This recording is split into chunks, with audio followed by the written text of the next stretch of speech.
Hello, I'm back.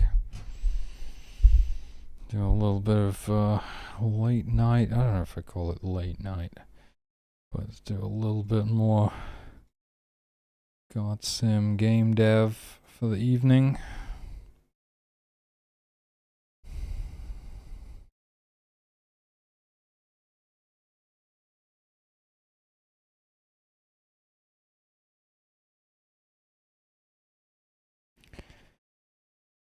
So I was thinking about shortening this guy's mask just a little bit.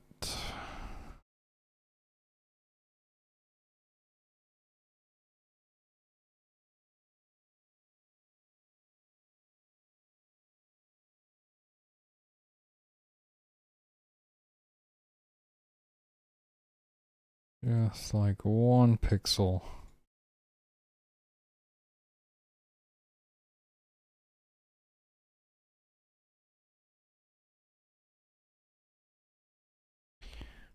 Oop.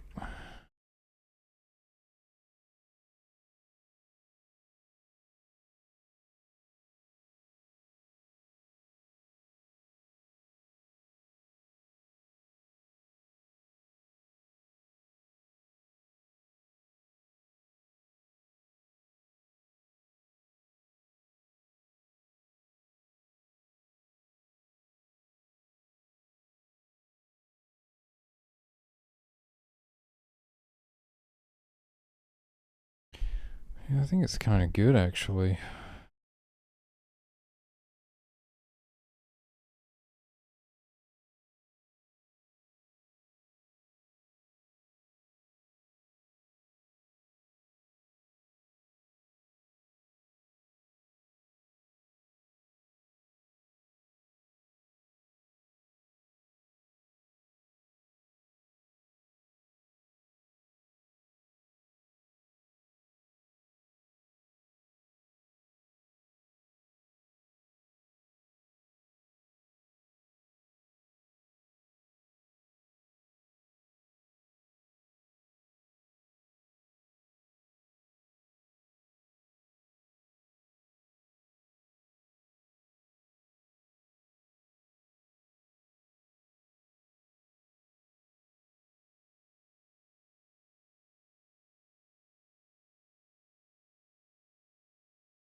Why can I not undo that?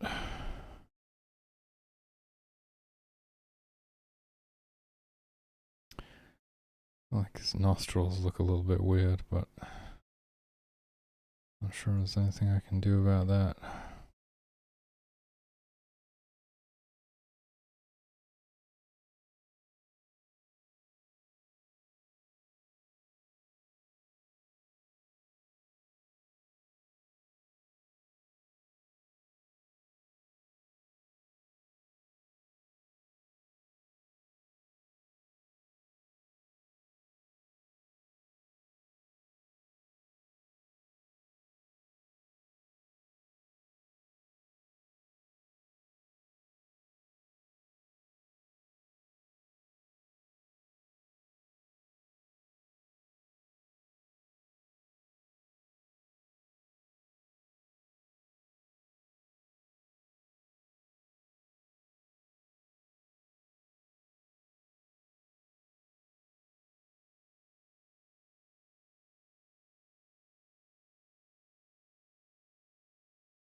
Wait a minute, this one's already in the... Oh no, the leaf is in a different place, isn't it?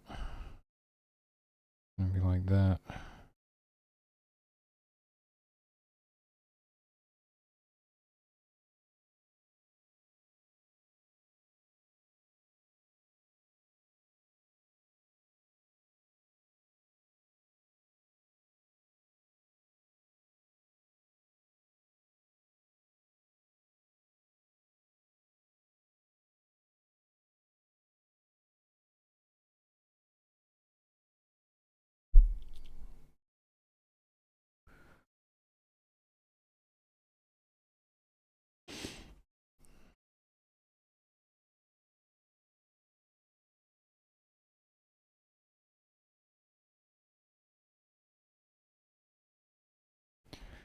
There we go, slightly shorter mask for this guy. Kind of helps get his eyes at the right level as well.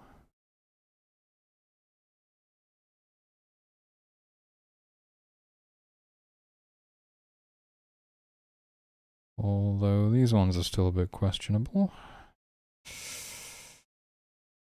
Maybe we can bring those down a bit.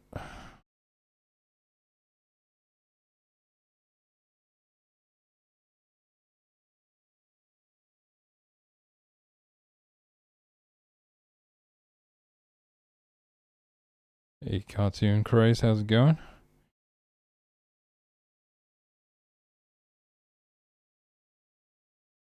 Made a new video, nice.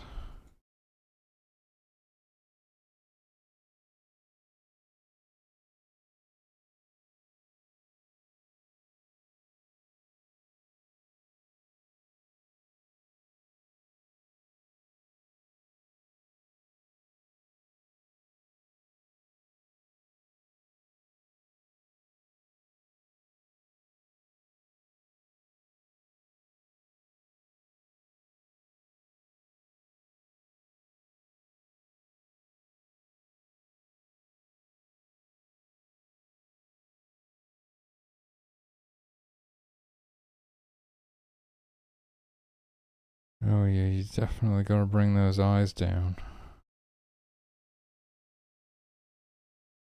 No doubt about that.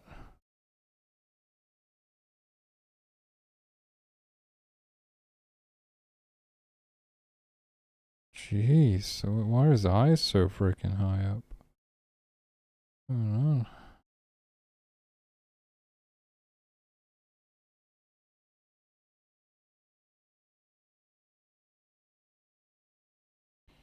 Who you're working on? I don't know.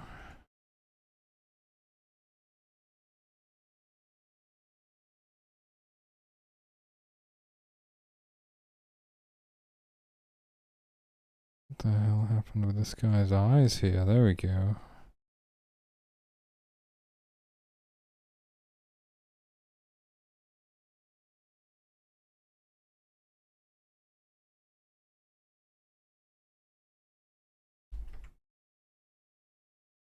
It's gonna be a big surprise.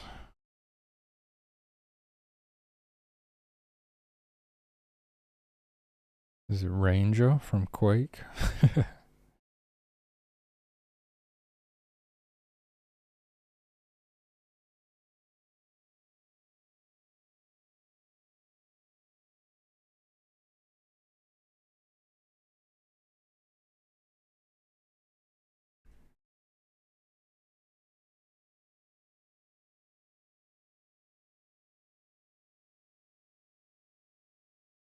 Okay, there we go. A bit of a shorter mask, but I think it's good. I think I might be able to reduce the canvas size now. Might just have just enough pixels.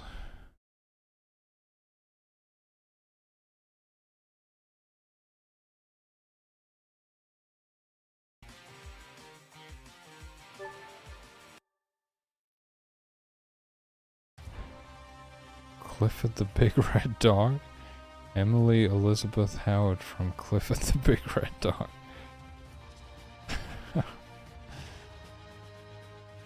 Definitely didn't expect that.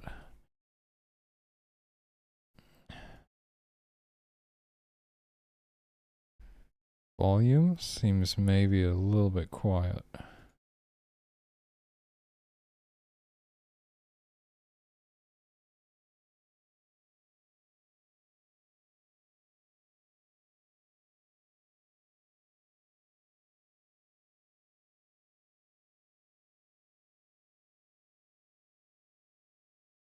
That's weird. Yeah, his shoulders even go up there. Yeah, but that's the shadow from this thing, right? Maybe it's okay. Wouldn't worry about it too much.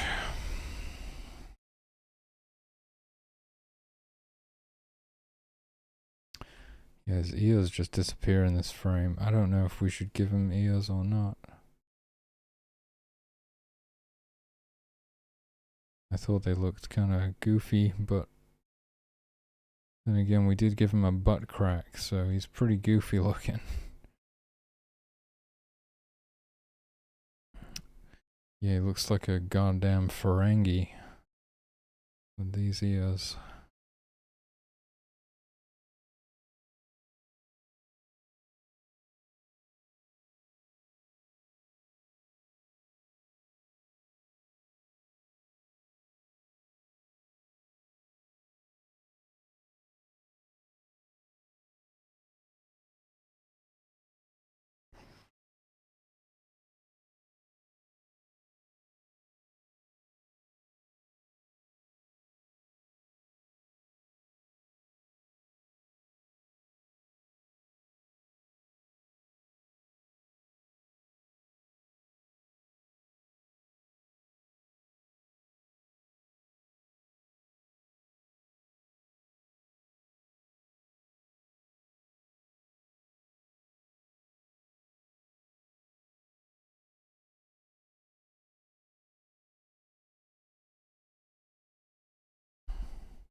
Okay.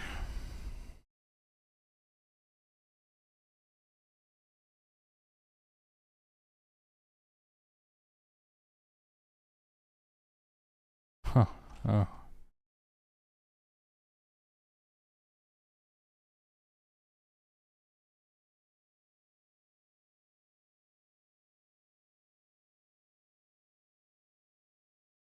This must be kind of like that.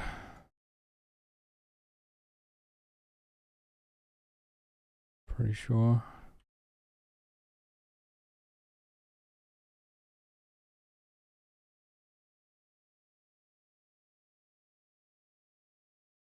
It's weird how it goes from there to there.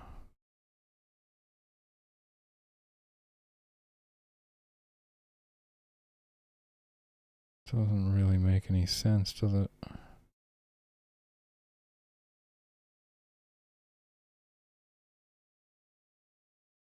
Maybe I'll bring these down a bit.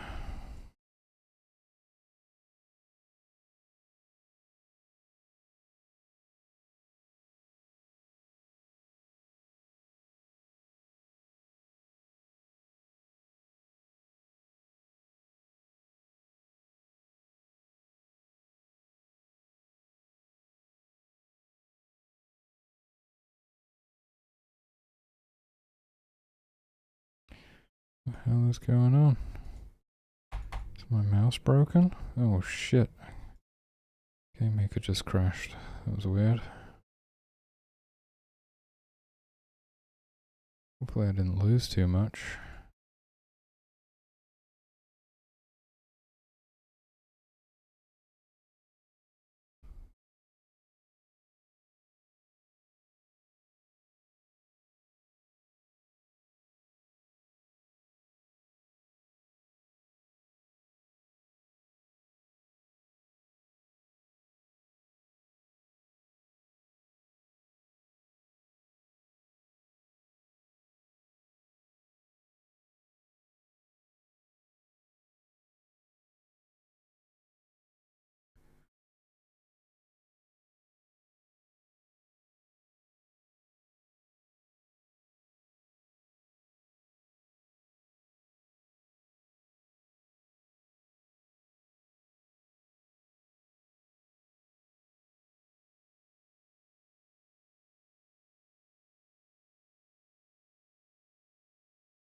Feel like it's that line that looks weird here.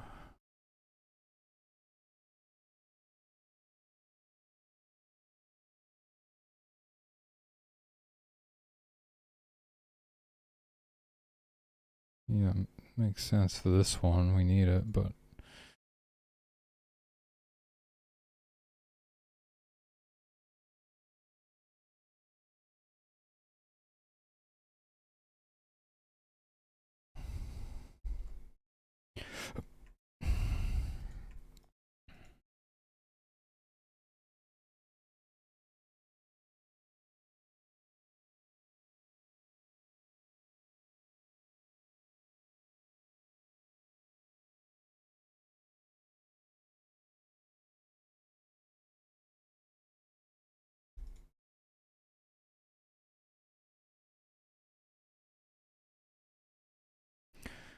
extra pixel there, maybe just to break up this space.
I'm figuring out all the details.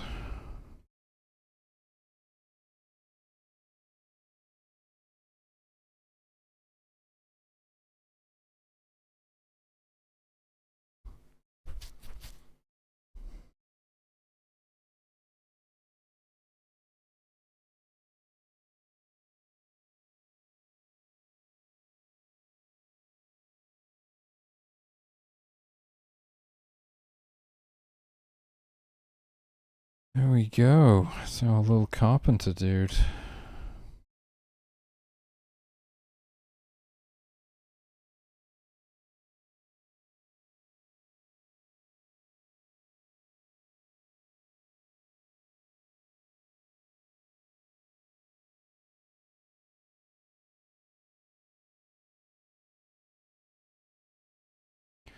It's not looking too bad, right?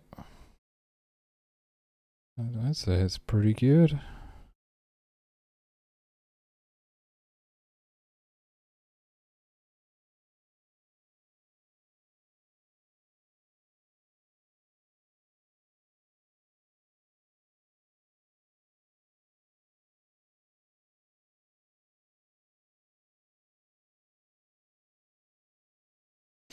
So we just gotta do the female variant of this.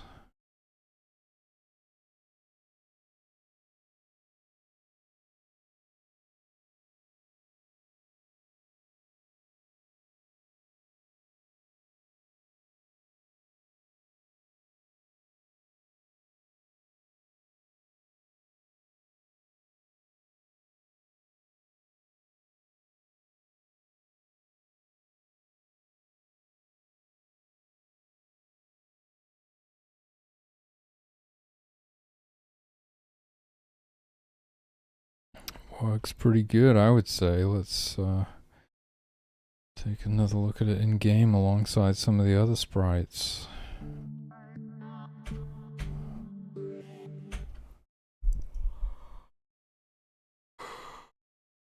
Whoa.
Yeah, I noticed that sometimes they start moving before they update their sprite to the direction that they're going.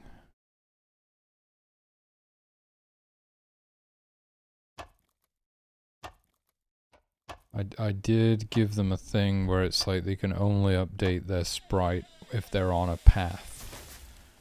Maybe that's not such a good idea, actually. That was because I thought that I was trying to figure out why they were spinning around sometimes, but that's literally just because they had an image speed of 1 or whatever it was, so it was just playing the animation of them spinning, basically. Dude, the guards look just like beefcakes. I think the guards actually look pretty cool.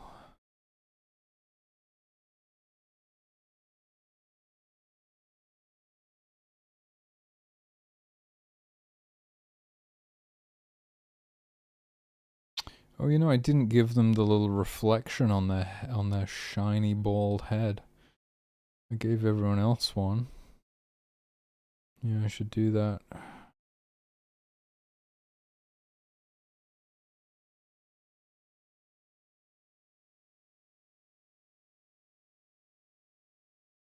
Yeah, they fit in pretty well with everybody though. Like a nice sort of medium build character. They're a little bit more ripped than the hunters even, I think. I don't know, it's hard to say. The hunters are kind of crouching, so hard to say. Is someone gonna bring some firewood? Anyone? This guy maybe? There we go.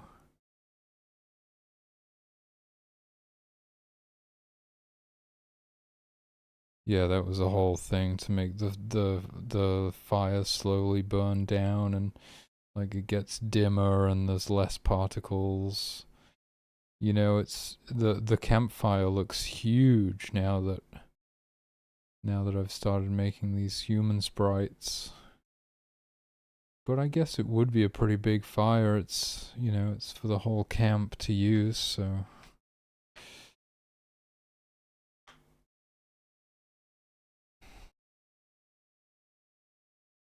Yeah, I actually really like the guards. I think they're cool. Yeah, the carpenter's definitely the most sort of boring looking ones so far.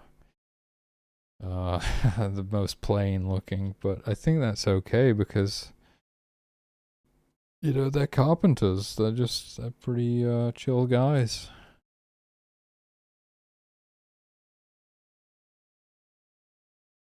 Sort of matches the whole vibe, really. They're not doing anything crazy. Makes sense that the shaman and the hunters and the guards would all look a little bit more wild. Carpenters are just kind of like your standard workman, really.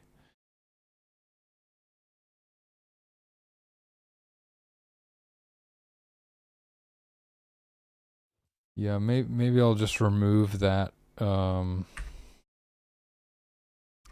that thing that prevents them from updating their sprites when they're not on a path.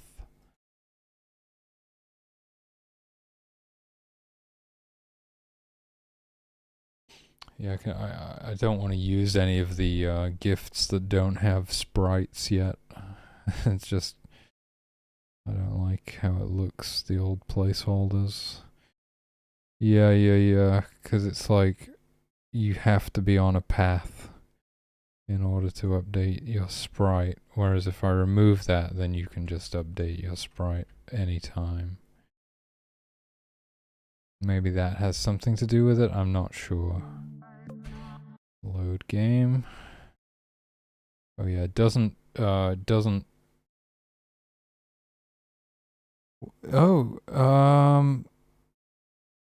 yeah, I noticed something there. I don't think I'm saving and loading their sprite, am I? So it takes a second to update to the direction that they're facing. That seems pretty good though. I mean, we've got to keep an eye on it for a while, but they seem to be updating the sprite as soon as they start moving, basically. And when they change direction, well, I suppose they're already on a path when they change direction. Yeah, I think what we want to do now is update the save load system so that we actually save and load their sprites, because that wasn't necessary before, but now it's kind of become necessary, so that they're facing the right direction when you load the game again. Right? Sprite. Oh no, I am saving and loading the sprite index.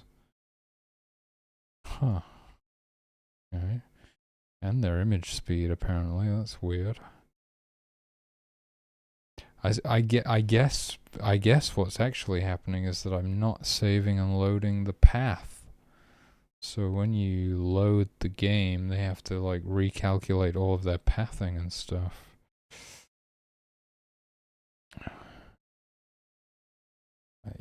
I think that's what's happening. Hey, press OK.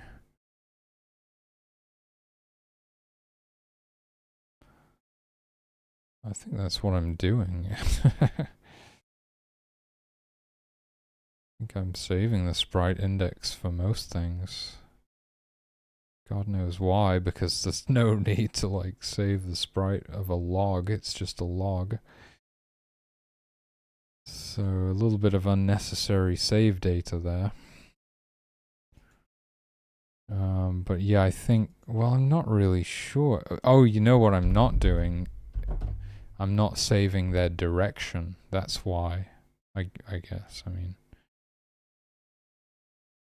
so probably what happens is I load, the direction resets to 0, the sprite is updated based on that direction, then they recalculate pathing and change direction, and then their sprite is switched.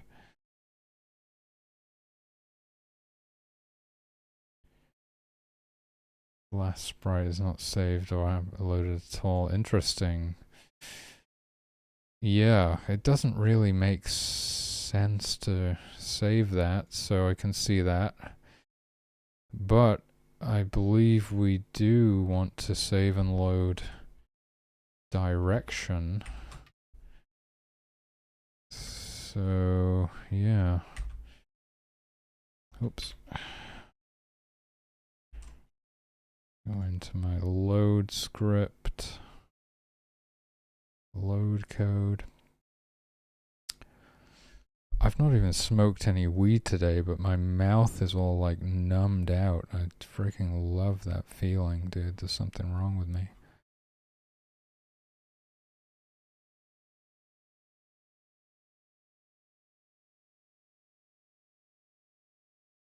Direction should be saved. Yeah, I think that makes sense.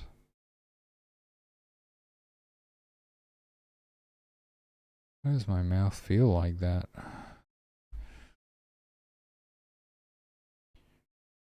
Image alpha? Okay. Direction. Okay, we're gonna have to make a new save file though. But we'll see what that does.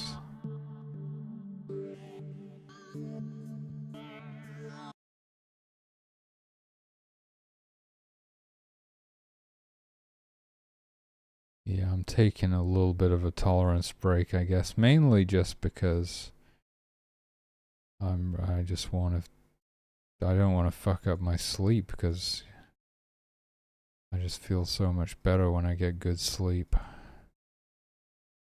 Kinda just gonna smoke up once in a while instead of every day for a bit.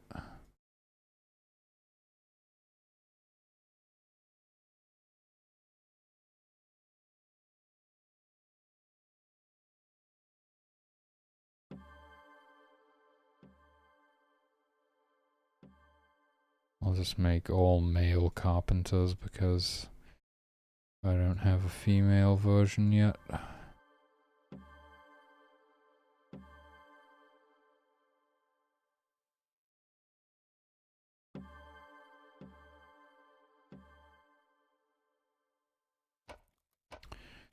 Okay, I'm saving. Loading. Oh shit. What?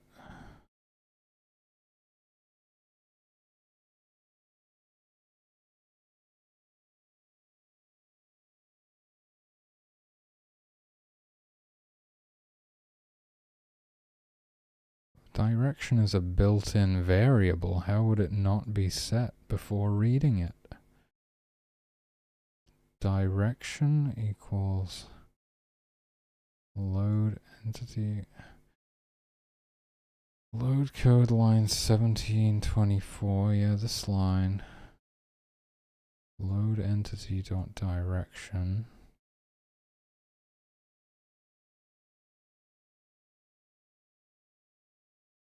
What have I done wrong? Oh my god, I saved the direction of the trees instead of the humans.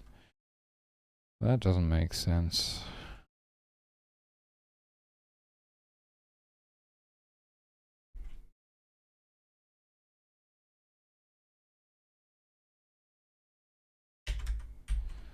Okay, here we go. Load times the charm.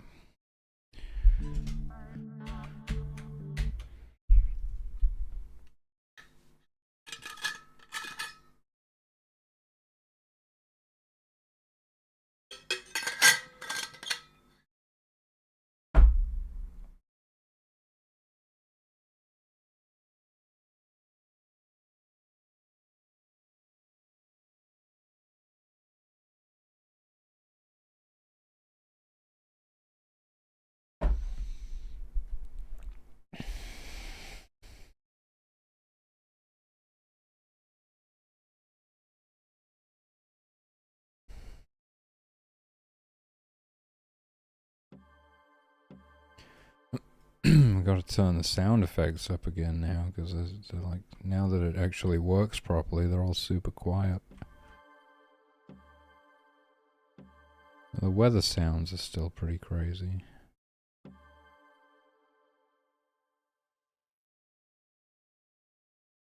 Not sure why. Probably look into that. Maybe these sounds are still being affected by the zoom level or something, I don't know. I guess it would make sense. Alright, let's save. Load. Hey, so they're all still facing the right direction when you save and load now. Nice. And what was I gonna say? Oh yeah, the follow cam detaches from whoever you were following when you saved, so I'll make it so the follow cam reattaches, or it's like, I'll make it so you can save and load who you have the camera attached to as well. So I think that's pretty nice. So add that to my notes. Don't know if I'm necessarily going to do it right now, so write it down.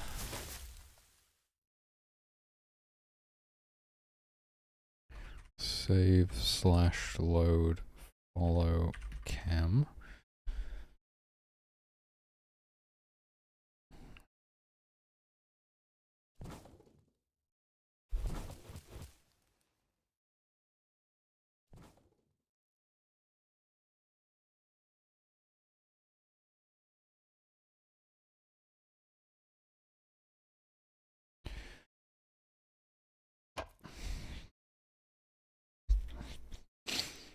Well, if I do make the canvas smaller for this sky, the flame will be like right on top of his head. I think it's actually good that it's a little bit above his head, right?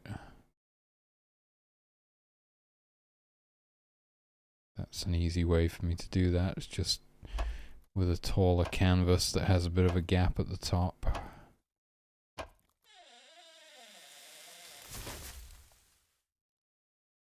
It's so cool watching them like do that thing.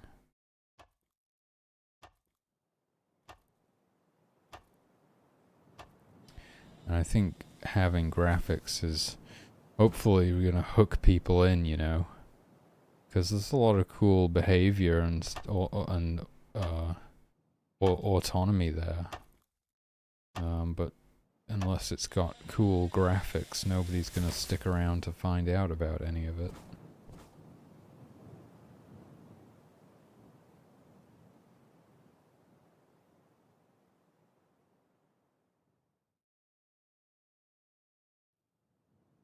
Although I'd say that flame looks like it's a little bit too far above his head, to be honest with you.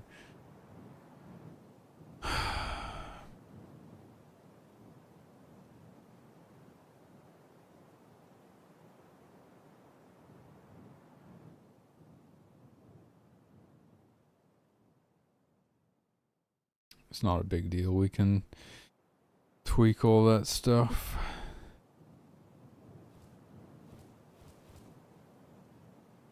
True, but I definitely feel like it's been difficult to get traction, you know. Getting people interested in the project has been a challenge, and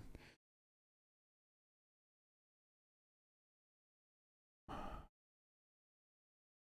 feel like that could be one of the reasons.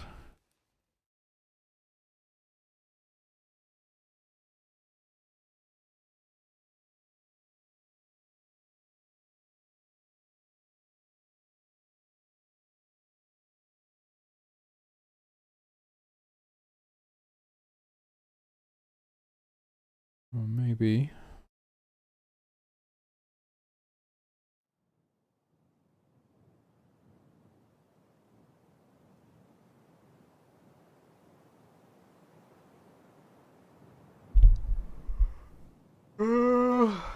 Whoa.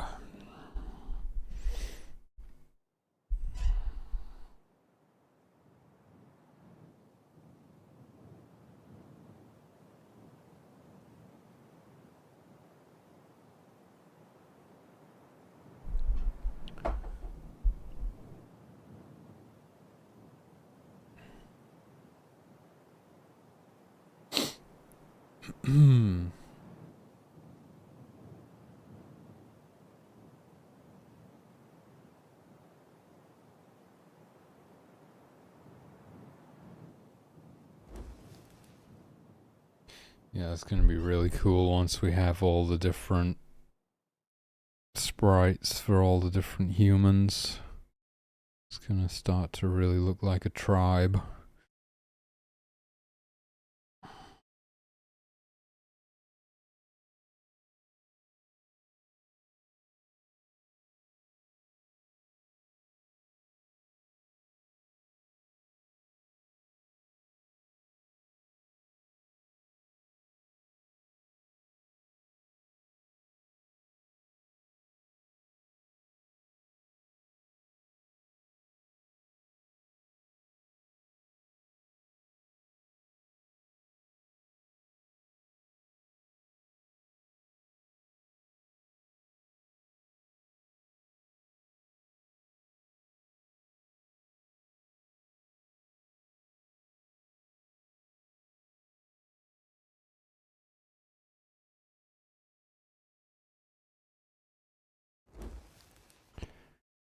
Yeah, the hunters are the only ones who can eat anything right now. Until we get that store built, and then everyone will be able to eat. We're just waiting to get enough fur together to build it.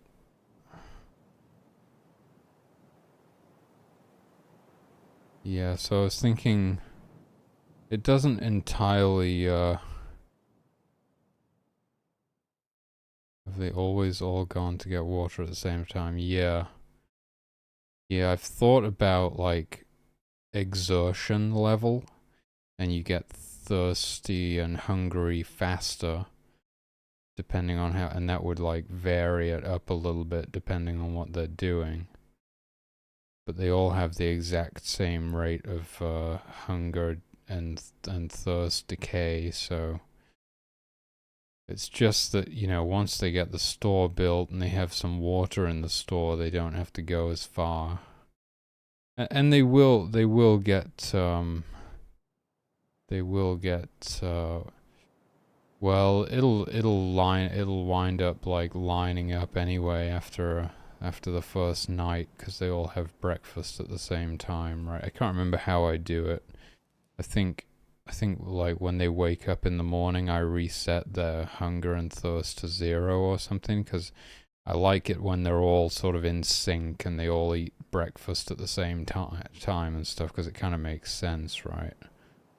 Otherwise they get all over the place and it doesn't really look like they have a natural routine.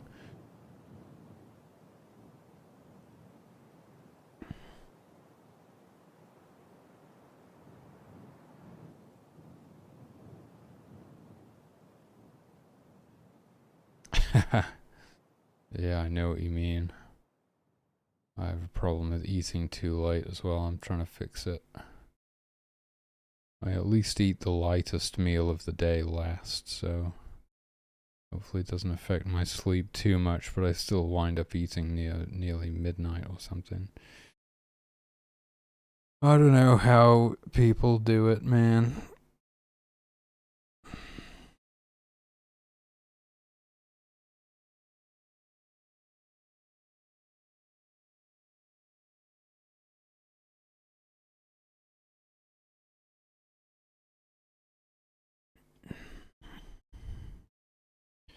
So yeah, eventually they get... I do like the idea of an exertion level. That's pretty cool. We could do that eventually.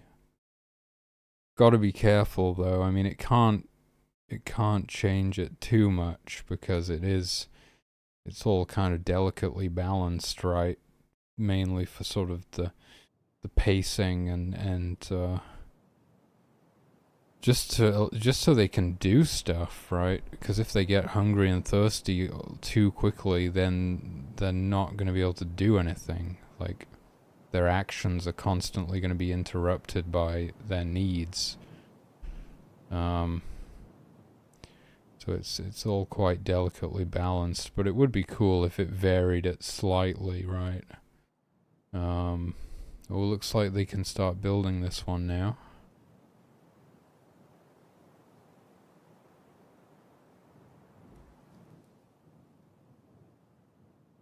There we go.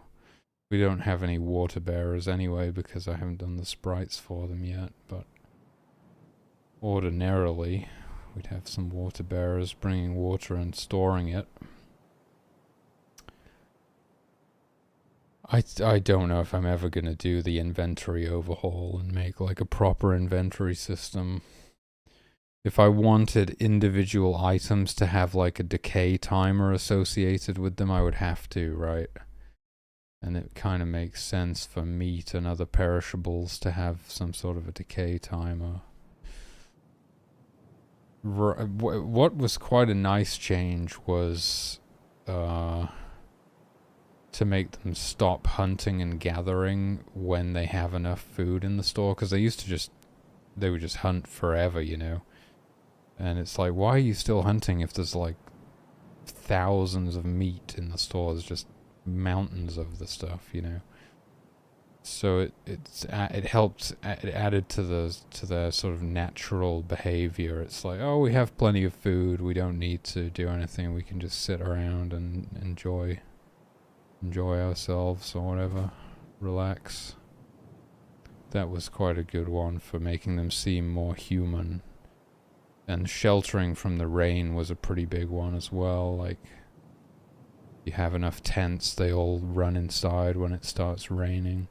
That's a nice one, unless they have something important to do, but yeah. And huddling around the fire, you don't get to see it much. Mainly because I just don't play in the cold maps enough, I guess. And it's kind of indistinguishable from cooking.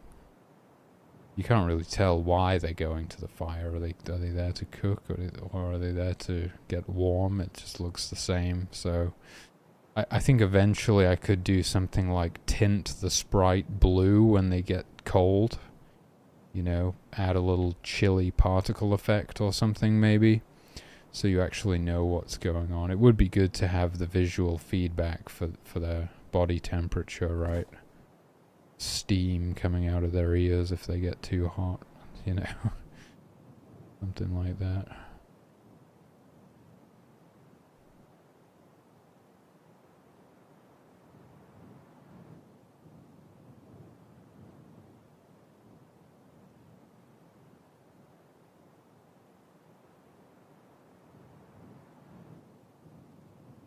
Yeah. I don't think it's very difficult to do that at all. I mean, it might take 30 seconds even. I think there's functions already that can tint. Making it look good might be another story, but just to do a quick implementation, I think it can be done really quickly. So little bits of polish like that will be nice. It's not a priority right now. Priority right now is finish the human sprites, then finish all the construct sprites, and then it's sort of a tie between animals and environment sprites. The humans and the constructs appear in all levels, right? That's why they're most important.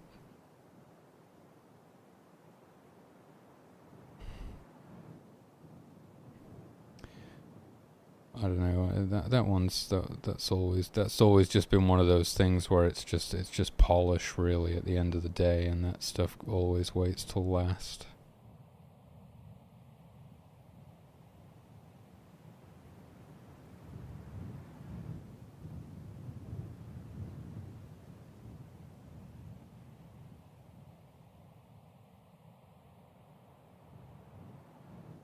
You know, they still do that weird thing where they're facing a different direction from the direction they're moving in.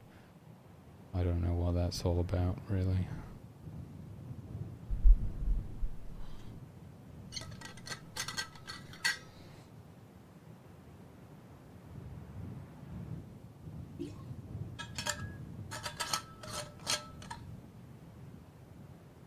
Yeah, but it's something I've noticed, like,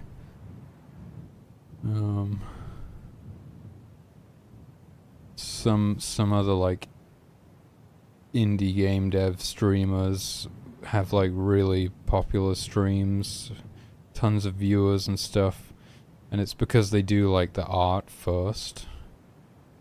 It's like the game might not be really there or even particularly very good, but if people latch onto that, to an art style they like, they can blow up, you know?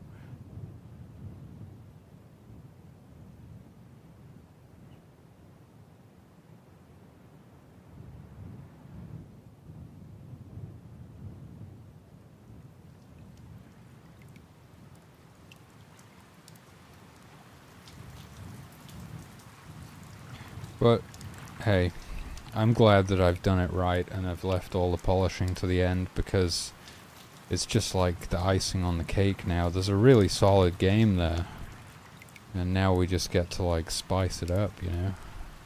Add all the cool but completely unnecessary stuff.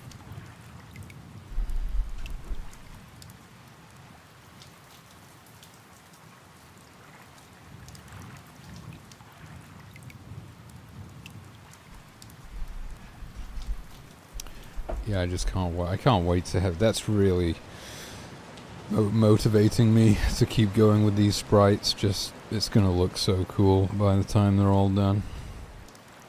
Hey, 8 bits a byte, how's it going?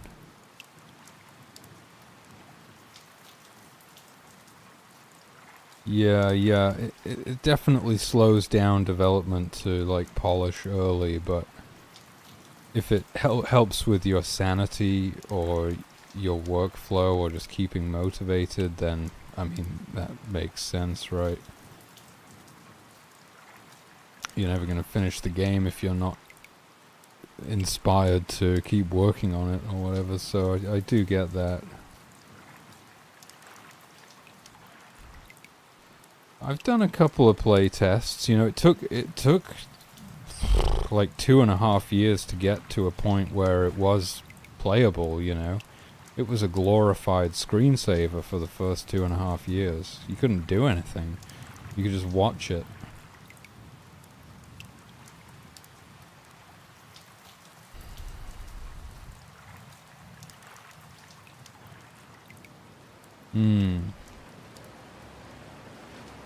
Yeah, I mean, everyone works differently. That's, you know, it's like some people will do like a character design, main character or something, and then like build everything around that idea, like, oh, this is my character, and then the whole game sort of fits around them, so it makes sense.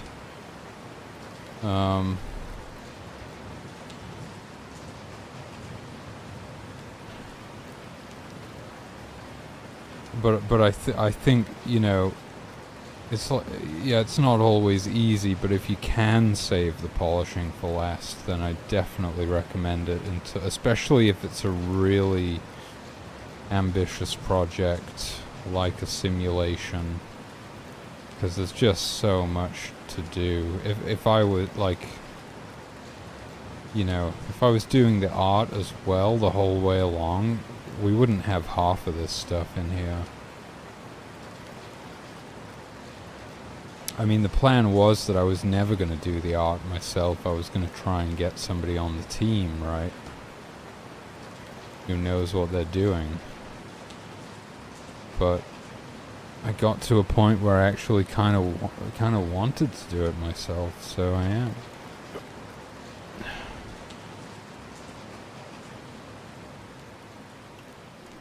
Oh, right, yeah, makes sense. Yeah, I mean, I did my placeholders, of course. I needed something to represent a tree, but I just made it super basic, and I don't have like all the different types of trees for all the different biomes and stuff. I just reused the placeholder over and over again. So it's not like I did nothing. Yeah, and like those little icons that pop up, like here when he picks up the firewood, or when they harvest an animal, or gather lumber or whatever, fish, pick berries, you know, all the little inventory like icons. I did those at some point.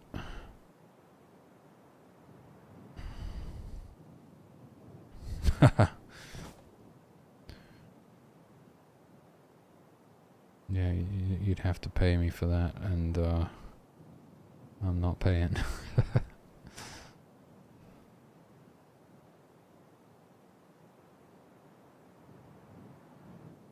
Yeah, no, that's what I was saying. A way that we can kind of help conserve the ecosystem is by not killing animals that have young.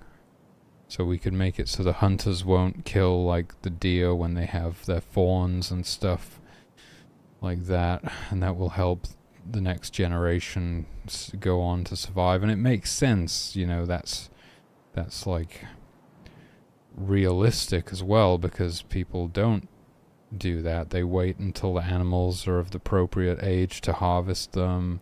They wouldn't kill them if they had fawns, because you jeopardize the future generations and everything. So it's not sustainable. So it makes sense.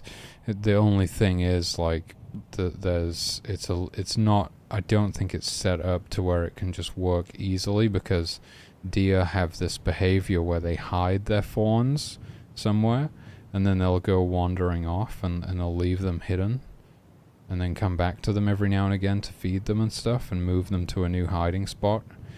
So technically they have fawns, but nobody would know. The only way you could really justify it is like, oh, well, they know that it's the time of year when they would have fawns, so you could maybe justify it that way, but they wouldn't necessarily see the fawns with them because they're hidden somewhere. It's easier with like the bear cubs, because the bear cubs always follow their mother around, so you'll always see them.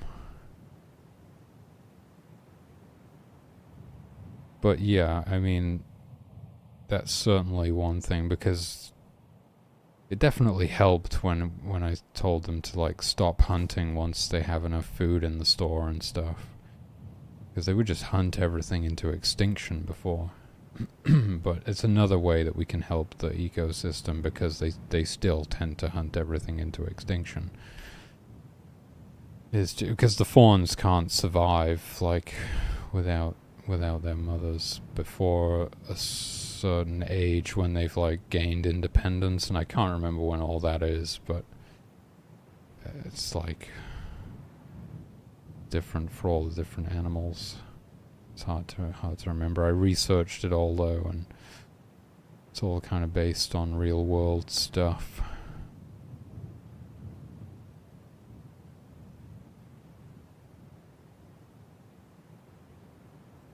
But yeah, we can do an easy implementation of that. It's like, if they have any fawns on their fawns list, just don't hunt them. Don't count them as a viable target for hunting.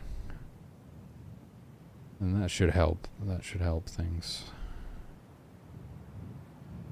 And I've decided, slam my desk with the cup. I've decided that we're going to bring back the good and the bad ending, and the conservation meter, or whatever it is, the sustainability meter. I'm not drunk, okay, I'm just tired from working out today. We're going to bring it back. We're going to bring back the sustainability meter, and if you're really unsustainable and you hunt everything into extinction and burn down the forests and everything, you get the bad ending. And if you tread lightly upon the earth and take only what you need, then you get the good ending. We can do a very basic implementation of that first, where it's just like we just count the number of trees that you cut and the number of animals that you kill. And then we'll give you some ways. I mean, there's already Miracle Forest that allows you to plant trees, essentially. And I'll create some sort of a miracle that allows you to, like, seed life. Maybe that's not the word. But, like, you know, summon a herd of animals or something, so you can boost the animal populations again. And there's other miracles. I guess there's like miracle fur, so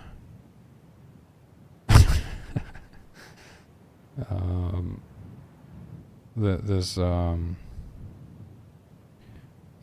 miracle fur allows you to not need to hunt animals for their fur. You know, there's a miraculous way of acquiring that resource instead. So there are ways to have, not only are there ways to like replenish the environment, but there are ways to avoid needing to take so much from it too. Yeah, and what I realized is that a game over is different from an ending, isn't it? Of course, I just wasn't really thinking about it properly. The ending is the ending of the game. The game over is it's game over. You didn't make it to the end of the game. So yeah, and just having that good ending and that bad ending kind of just means that the player's decisions matter more. It does matter how they sort of play through. Extra achievement there as well. Get the good ending, get the bad ending. There's a couple of achievements for you. But I think it's we have some fun achievements in mind, like pacifist playthrough, vegetarian playthrough, pescatarian playthrough. What are some other ones? We don't have a lot, but I think there was where's my list?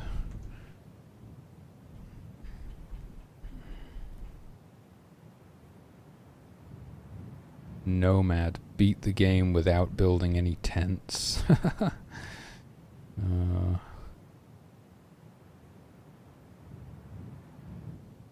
Neglectful, beat the game without building any crashes.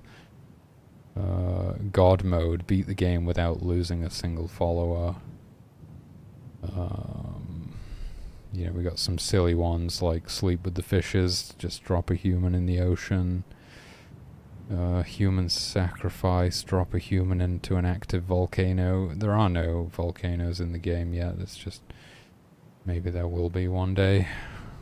Don't know if you'll be able to drop humans in them or not, but it's an idea. Back from the brink. Yeah.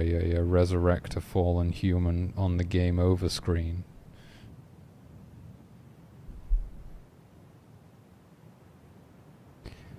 Yeah, exactly. Yeah, you've just got to like, they'll get themselves into all kinds of sticky situations, and you got to help them out. And as you go through the levels, you unlock more and more miracles to allow you to do that.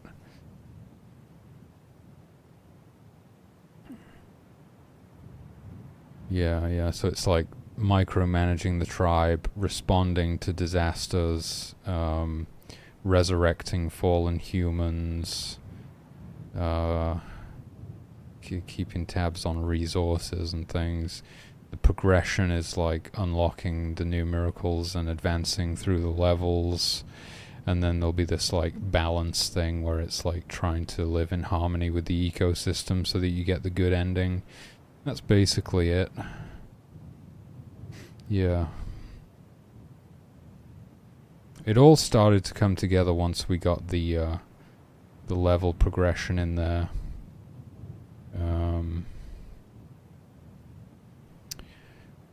Because yeah, originally like there was this little loop that started to emerge, but then you'd kind of realize like, why am I doing any of this? I can't go anywhere. Like I can't get to the next level or anything. So it really helped when we got that. And you, if anyone's dead when you go to the next level, you can't take them with you. So you want to make sure everybody's resurrected, so you can take them all to the next level. So sometimes there's like the thing at the end of the level, once you've got all the miracles unlocked and stuff, you're like, oh, but I need to spend an extra 10 minutes here or whatever to get everybody back up, and then we can all go to the next level and not leave anyone behind. And then the biomes just get more and more challenging. And in a way, it really writes itself, right? Because I made all the biomes based on all different real-world biomes, you know, deserts and rainforests and swamps and marshes and all kinds of different biomes. And each one of those is just naturally either more or less hospitable. So you just put them in order of most hospitable to least hospitable, and there's your difficulty curve. And then a lot of the miracles really wrote themselves as well, because, you know, the hunters come under attack by a pack of wolves or something, and you're trying to pick them all up and frantically move them to safety. And then I realized, like, you know what would be really useful if I could just teleport them, like boom, boom, boom, teleport these hunters to safety. There you go, divine intervention. There's a miracle for you. Boom, you just click on them, it teleports them back to camp. Divine protection, you know, like a bubble that you can throw on somebody and they become temporarily invincible, and they'll turn around and fight, and they're like, oh, I'm invincible, and they'll charge into the fray, you know. Obviously ones that allow you to conjure resources, and so a lot of it really just writes itself, just like, oh, what would be a useful thing in this scenario? Okay, I'll make it.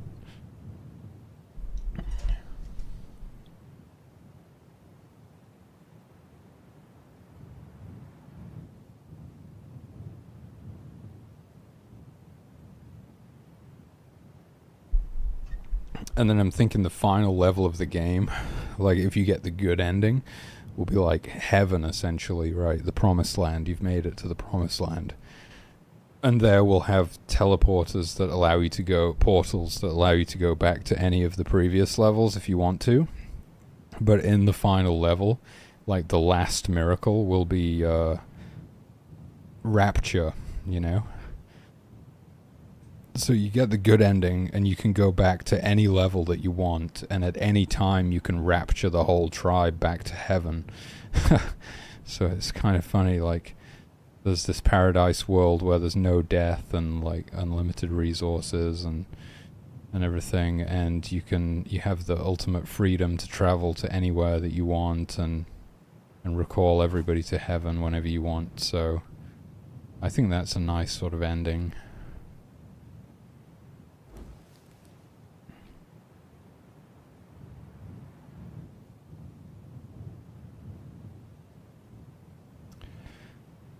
But yeah, I'm looking forward to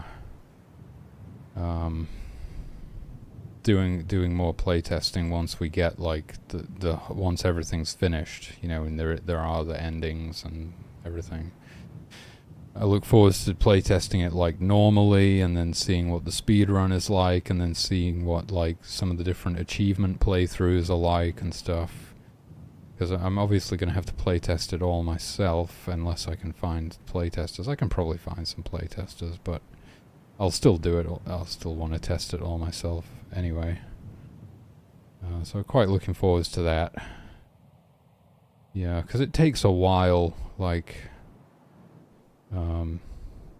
you have to add quite a bit of new stuff before it becomes worth playtesting again, because playtesting takes a lot of time.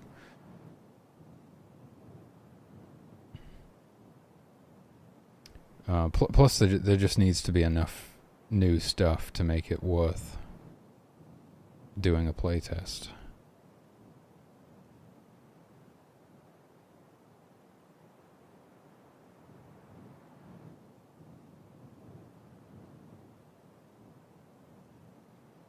But yeah, the full autonomy is really cool, I think, you know, it's like the humans have free will and they're just down there living out their human lives or whatever. It's not like an RTS where you give them commands and stuff, you know. Oh wow, that thing is flying, wow. I really like that. I remember Sophie, when she was working on the project for a while, she was saying like, oh, she wants to have full control over everything. She wants to be able to command them around and stuff. And I was like, well, tough shit. That's that's not how it works. The funny thing is, it'd be so much easier, like, to make a game like that. It's so much easier than having to essentially give them the ability to think for themselves. It would cut development time in half at least if you actually gave them like commands instead.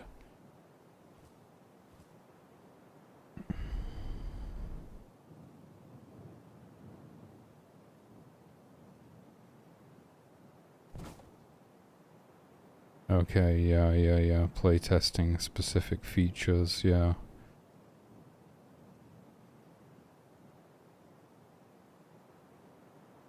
Yeah, a lot of stuff is locked in for me now, so luckily I don't need to test it anymore. As we get to this kind of polishing phase, and then yeah, it's like once I just get the good ending and the bad ending in there, and whole balance mechanic, and well, there's quite a lot more miracles, because there's going to be 4 miracles per level.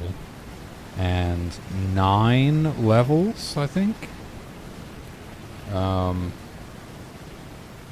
So 45 miracles, is it? No, I can't do the math. Was it 4? 4 times 10 would be 40 minus 4. Was it 36 miracles? Maybe 36? Although I don't know if I'm counting Beginner Island, actually. It might be 40 miracles, and I'm not sure how many I've got so far. Maybe close to 20.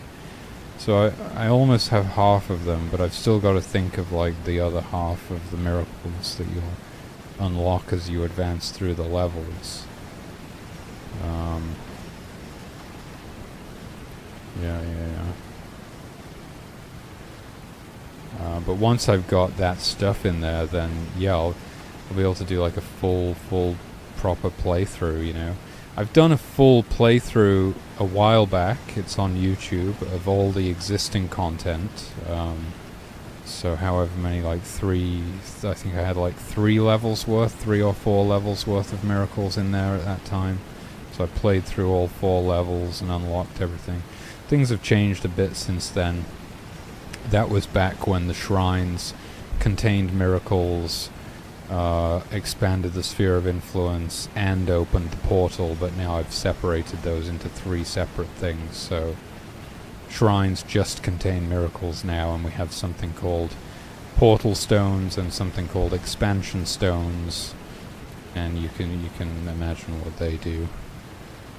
So it's optional now. It used to be that you couldn't beat a level without unlocking all of the miracles in that level, because it was like tied together like that. But now you can skip all of the miracles if you want to, or just be selective about which ones you want, which I think is going to be a lot more interesting for speedrunning, because it's like, oh, I don't actually need any of the miracles in this level, let's just quickly get to the next level, and then maybe there's only one miracle in this level that I really want, but in the next there's like 3 that I want, and so you can like make a build and stuff and pick and choose. I think that's kind of cool. And you're always taking a bit more of a risk by not unlocking the expansion stones, because that means the sphere of influence is smaller, which means the area in which you can perform miracles is smaller. You can always perform miracles on your own humans, because that's what the flame above their head means, like the Holy Spirit is with them or whatever, so even when they're outside of the sphere, like because they're your followers, you can still cast miracles on them. But you know, I can't, like, say, pick up any of those trees from outside the sphere of influence, or smite any creatures outside the sphere of influence, or anything like that.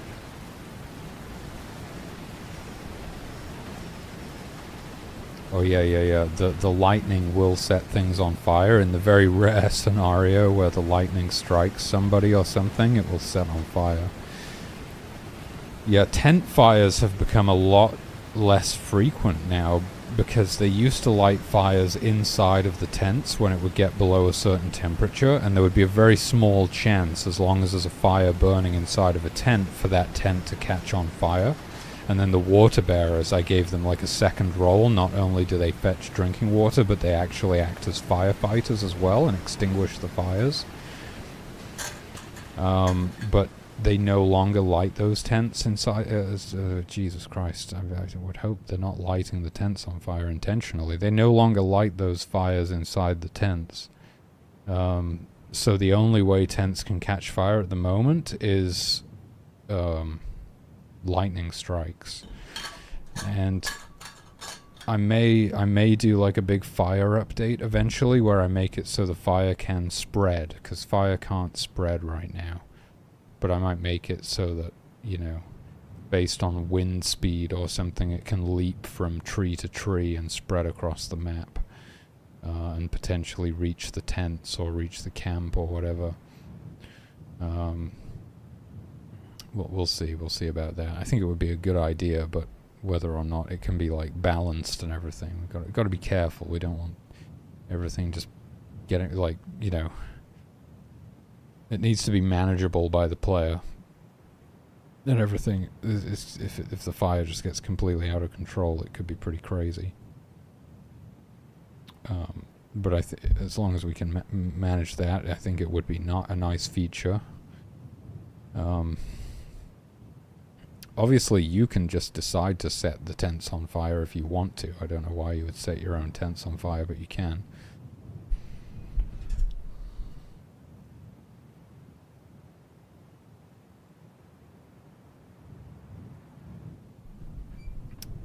So I do prefer it because they'll huddle around the campfire for warmth, you know, now when it's snowing or whatever and they get too cold, and you can see that more easily. It looks cool. They're all gathered around the fire. When they would just disappear into the tents, you know, it was like you just didn't get that cool visual of them all huddling around the fire mainly. So I do prefer it this way. It makes the fire more like useful as well. It sort of, yeah, it gives it more utility. So I like it for that reason too. But I do kind of miss the tent fires happening more frequently. They were still rare, but now they're extremely rare.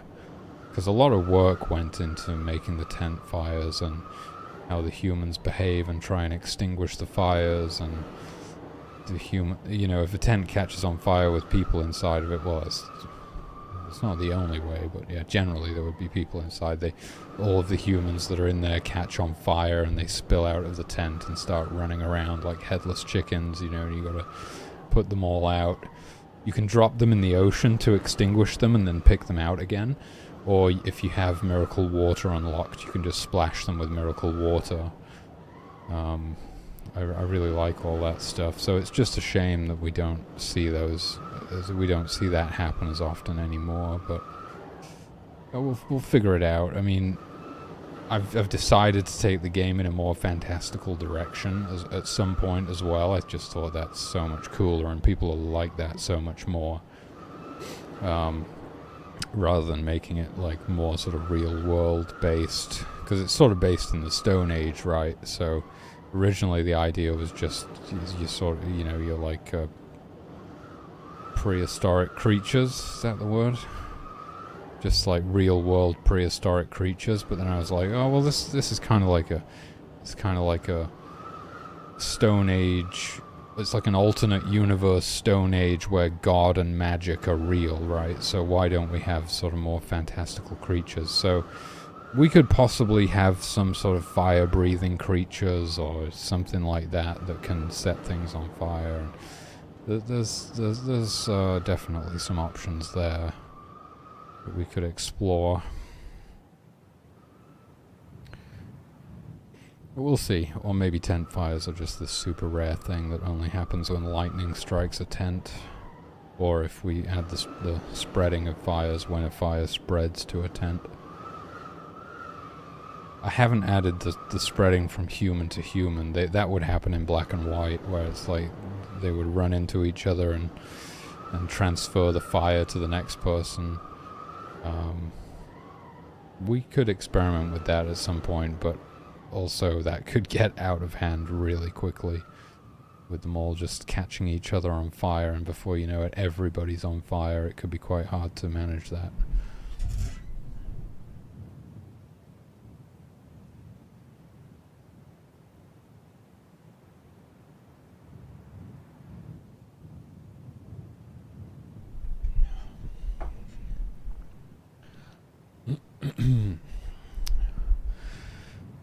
But yeah, it's gonna be really really cool. I'm looking forward to it. It's keeping me motivated for sure.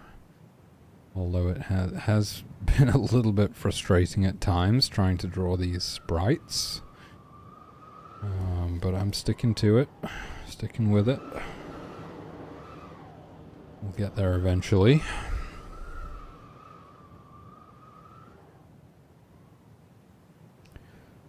And yeah, I may play around with some procedural animation just to give them a little bit of movement, just to help sell the effect that, like, they're walking or whatever. Because I'm just one man, I definitely do not have time to do all the animations myself. That would be insane. It's gonna take long enough just to draw sprites for everything.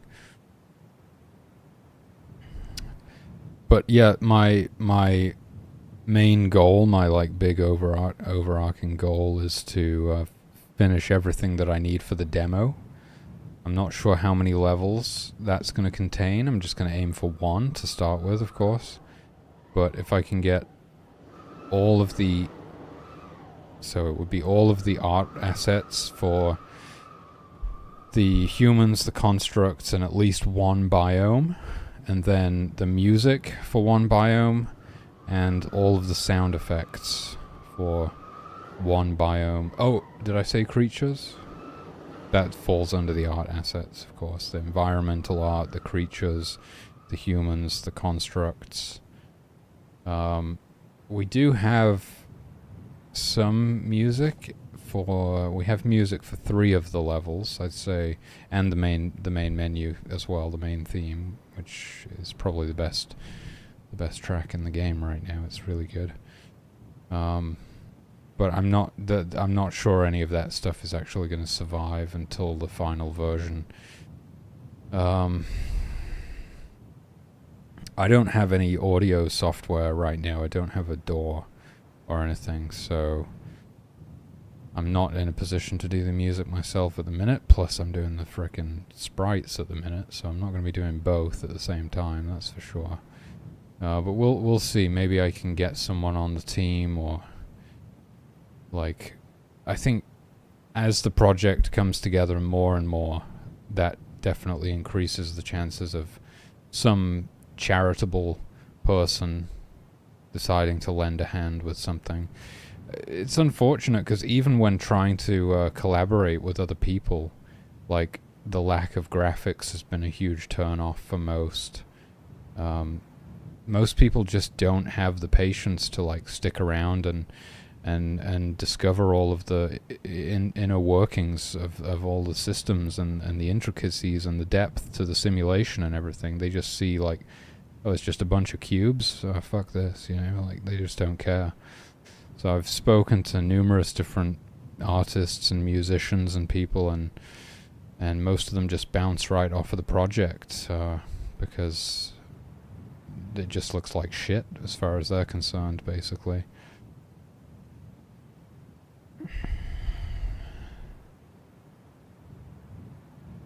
Oh, GameMaker has a music library? That's nice. Yeah, that can be a good way to go. I have this thing in my head, because I'm insane or whatever, that everything has to be original. So, I'm doing it to myself at the end of the day, but everything has to be original.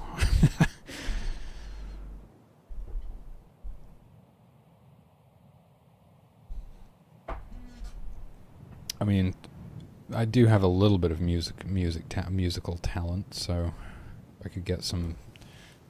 The problem is the amount of time that it takes. If I do literally everything myself, it's like, yeah, exactly. It's like the pixel art. I never wanted to do it because of how freaking time consuming it's going to be.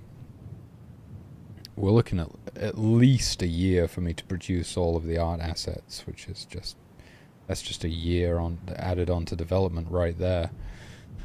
Because I've never done pixel art before. Not only do I have to do it, but I have to learn how to do it. So it's just a fucking nightmare. But hey,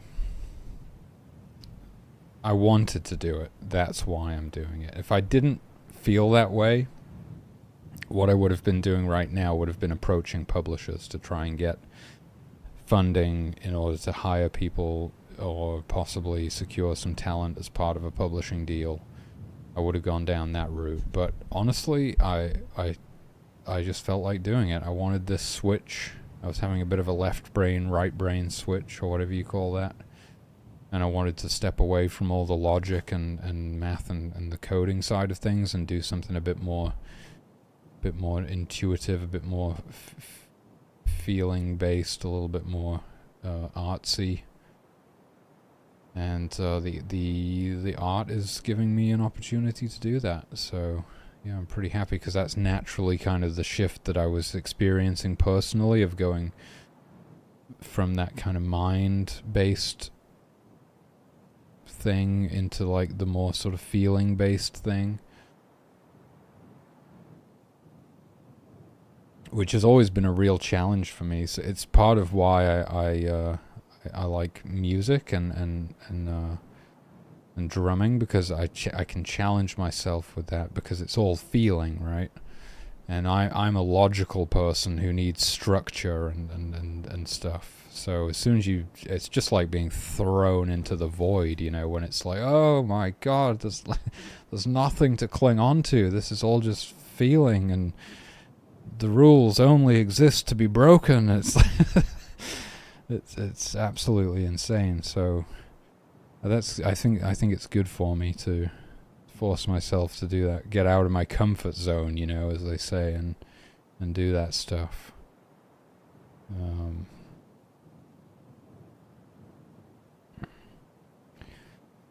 So yeah, I'm enjoying it. I'm enjoying it. At times, it's very frustrating, but for the most part, I'm enjoying it. It's a lot as well, but as long as I just focus on the pixel that I'm drawing right now, and not the mountain of shit that I have to do, I'll be alright. So, did Alan Watts say? There's only ever the dish that you're currently washing. Nothing else exists. But we can, you know, we can sort of we can overblow everything in our own minds and make it into this huge, sort of overwhelming task. But there is only ever the pixel that you are placing right now.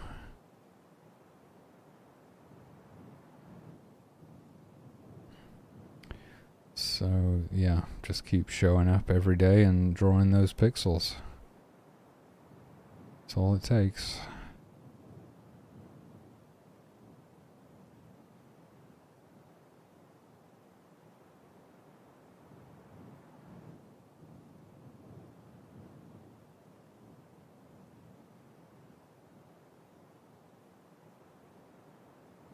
It is going to be really cool to have released a game though one day. And that will be very cool.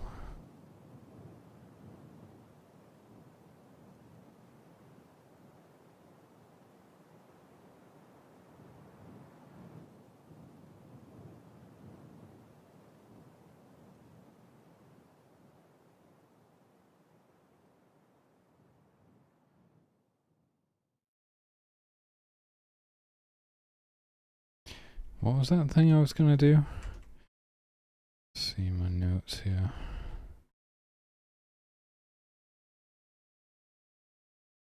Save and load the follow cam. Right.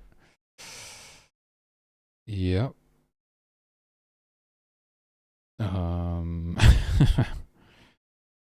Yep.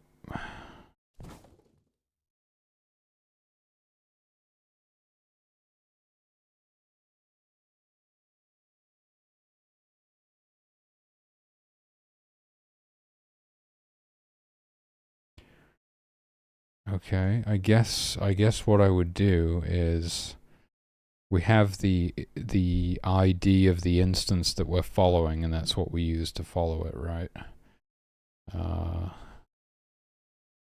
But then also we can have a second thing that stores the target number, is what I called it, of the instance that we're following, and then when we load a save, if we were following something when we made the save, we just look for a match.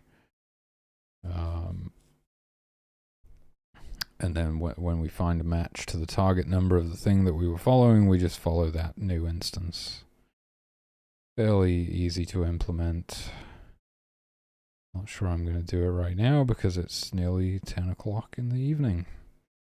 But we'll get that in. I'm sure I'll take a little break from the pixel art to do a smidgy bit of coding at some point.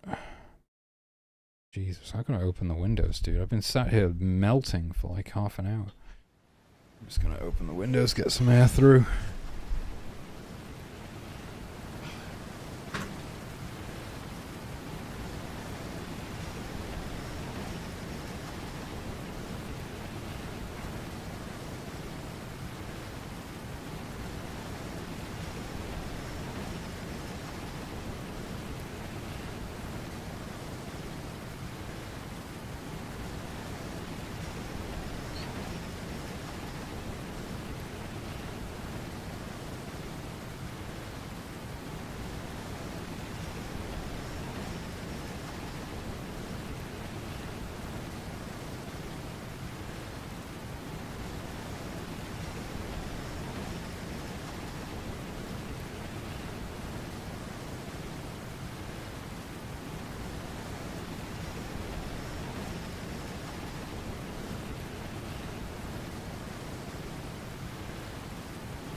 Should have got a drink while I was downstairs.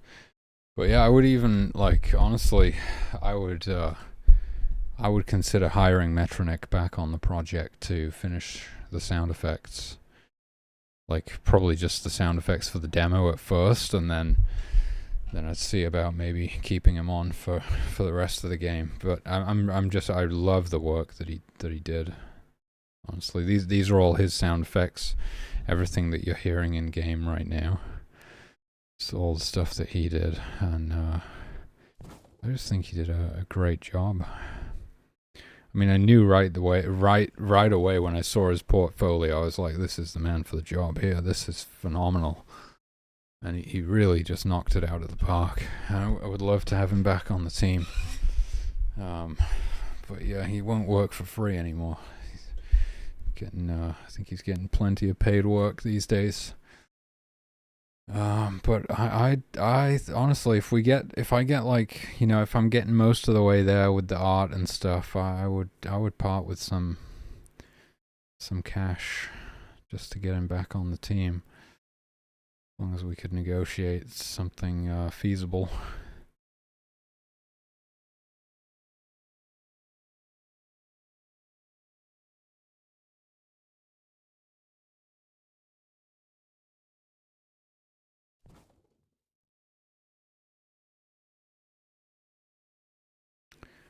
Yeah, there are many more. There are many more gifts than this.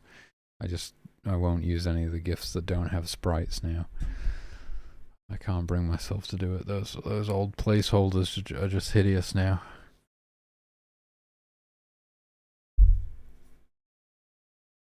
I think so. I've got to do the female variant of the carpenter, and after that, I think I'll do. I'm thinking like the breeders and the water bearers. Those two I've kind of been thinking about. It'll be one of those two. I think the water bearers will be fun because we can give them some like long flowy robes, very watery.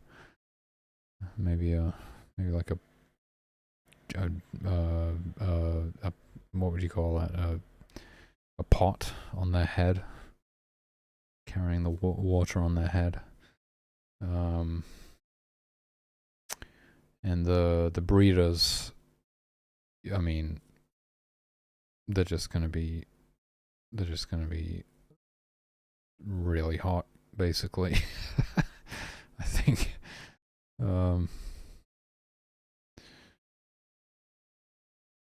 That's the design. That's the overall design for them. Hot as fuck.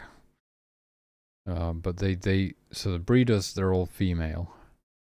So there's no male variant, but there needs to be a pregnant variant and a variant where they're carrying a baby as well. So they carry the baby for the first 3 years of its life. Currently, they're just limited to a max of 1, just for simplicity, and it'll probably stay that way. And so yeah, they can't. How does it work again? I don't think they can have any more. They can't have any more babies until the one that they're carrying ages up into a child, which is at 3 years old, and then they age up into adults at 7. And there's like, how many days is in an in-game year again? I can't remember. I gotta check my notes. The pacing of the game, it's definitely, you're supposed to like play through quite a long campaign, and multiple years of in-game time are supposed to pass and everything. 112 days. It used to be more, but when I was figuring out the pacing and stuff, apparently that's 7 hours and 28 minutes of real time if you're running the game at 1 time speed. But you can crank it up all the way to 8 times speed. That's the maximum. The thing is, it's like, it's always a risk, isn't it? You want to like fast forwards time, but then something goes wrong and like everybody dies in the blink of an eye. It's a game that really rewards slowing down and paying attention, which I like. It's interesting. It's supposed to be a very relaxing experience. It's supposed to be kind of like a chill kind of a chill game where you just sort of, yeah, you just want to slow down and pay attention. You know, it has its like moments. It has sort of bursts of action now and again when you have to respond to an emergency or something. But most of the time, yeah, you gotta be just chilling and just paying close attention just in case anything happens. Making sure everything's ticking over nicely. The tribe is running well. The synergy is strong. I really love that as well. Like, it kind of has this sort of message of the importance of diversity. Like, no one member of the tribe can do everything. Everyone fills unique roles, and it's only by working together, it's only by cooperating that they can survive or even prosper. And I think that's an important message, especially in today's day and age, when it's like we've sort of gone into this like hyper individualism thing where it's like we sort of got this weird idea that we don't need each other anymore, and we've all become very divided and competitive and weird. And it just doesn't really make any sense. As soon as the fucking lights go out, we're really gonna need each other, I can tell you that now.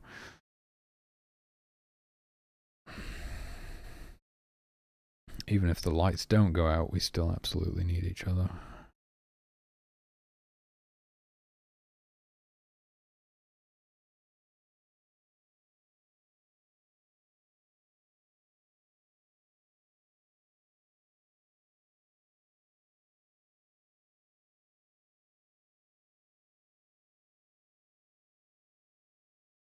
Yeah, we're just playing on Beginner Island right now, which at the moment is just an island with no hostile creatures. That's why we haven't been attacked or had to deal with anything like that.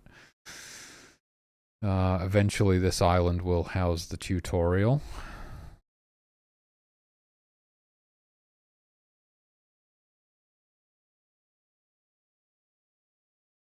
Which will be kind of a scripted tutorial that takes you through, introduces you to all the different concepts and everything you need to know. Maybe not everything. It's probably not going to teach you everything. It'll teach you the basics, and it'll leave some stuff as a surprise.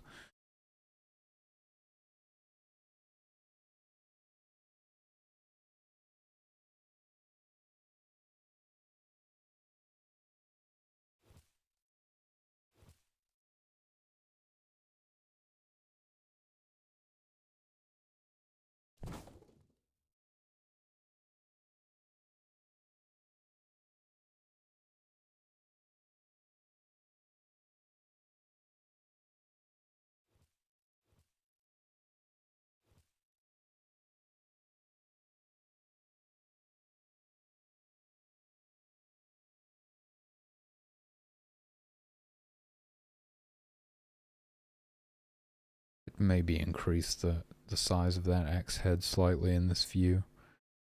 A little small. Not a big deal though. I'd say the carpenter's turned out pretty well.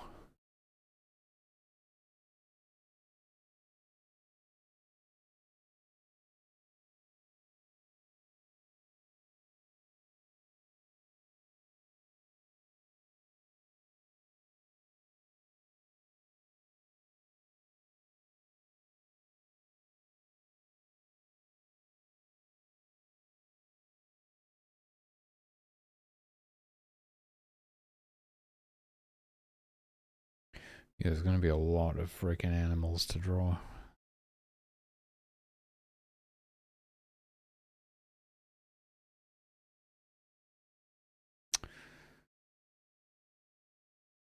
Yeah, one thing is now that I've started drawing the sprites, it's like I've drawn them in my style or whatever. So if I was to bring an artist onto the team, it would need to be someone who can emulate that style. Or more likely, someone who can just make replacements for everything. But yeah, I don't think we're getting an artist. I don't think it's happening. I tried.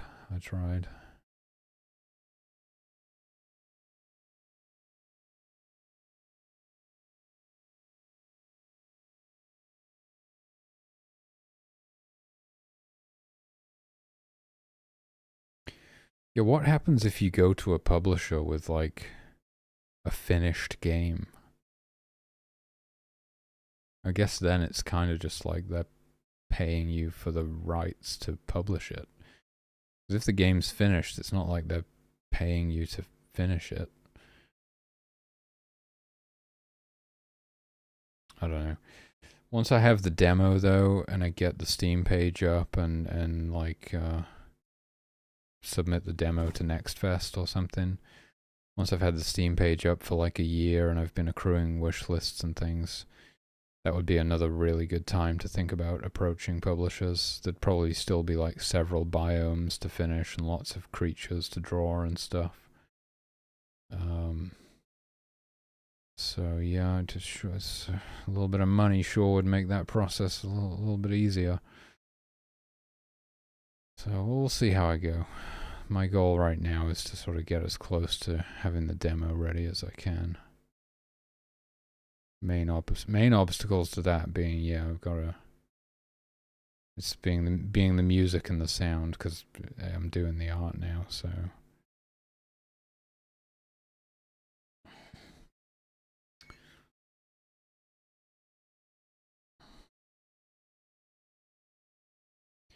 But yeah, if I could get Metronic back, if I could hire him, that would be pretty sweet. Really, honestly, just a perfect fit for the game. There's a couple of musicians that I saw recently. I didn't like go see them in person. I saw them online, but it's like the perfect music for the game. They just make it so good. I mean, it's great music. I love it, but also would make an excellent fit for the game. I'm half tempted to reach out to them, you know, just on you know on a go out on a limb. I know it's a long shot, but just say like, hey, I'm working on this game, and I think your music would be just a perfect fit. And I don't know, you know, I don't have any money, but sure would be nice if you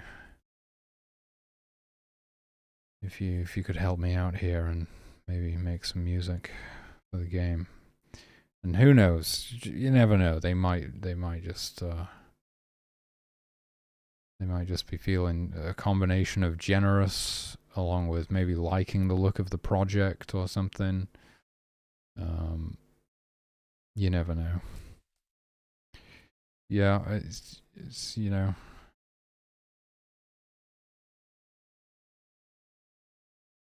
It's worth a try.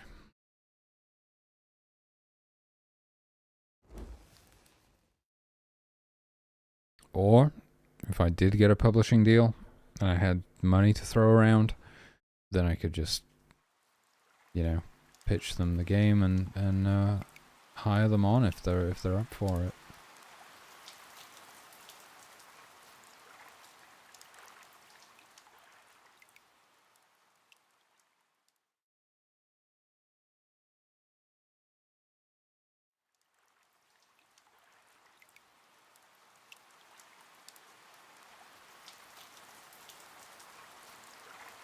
Alright, well, I am absolutely fried. I think it's about time I call it a night, grab something to eat, and start winding down. I thank you for joining me. I appreciate it. I'll be back tomorrow, I guess, to continue chipping away at these sprites. Thanks for watching 8 Bits a Byte. I hope you have a good rest of your day. Let's see, can we find somebody to raid? With our gargantuan 2 viewers. Let's go. Let's see. Who are we gonna raid? Ooh, I don't see any development streams on my follow list. I'll search GameMaker. Is anyone doing anything in GameMaker? It looks like it's me and one other GameMaker stream right now. Freshwater Fern. Looks like she's on a break, unfortunately, but we'll raid anyway.